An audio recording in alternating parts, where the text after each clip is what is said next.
Welcome to Sweet Life Beat Life. We hope this video helps. In this video, I will show how to remote start Jeep Renegade. Begin by confirming the hood is closed, parking brake engaged, and doors locked. Check the key fob battery and confirm remote start is enabled in vehicle settings. Stand within range and keep clear of exhaust and obstructions while testing.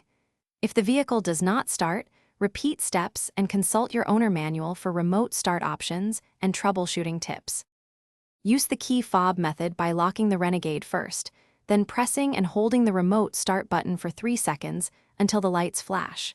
Stand at a safe distance and watch for confirmation lights and horn chirps. If the engine starts, the vehicle will run for the preset time and climate controls will adjust as configured. If nothing happens, check fob battery and feature activation in the vehicle settings before trying again. If you are finding this helpful, please subscribe and like the video to support the channel. Quick recommendation: the Owala water bottle keeps drinks cold, seals reliably, and fits most cup holders, making it perfect when prepping your Renegade. Check the description for the link and other deals before you go. Thanks for the support. Now let's get back to the video. Open the Uconnect app and sign in with your account linked to the Renegade, then choose the remote start command and confirm. Wait for app confirmation and vehicle feedback like lights or horn chirps to ensure it started. Use the app to set climate preferences and engine run duration for convenience.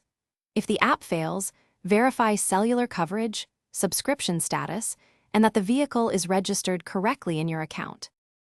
Thanks for watching. Consider subscribing if we helped you.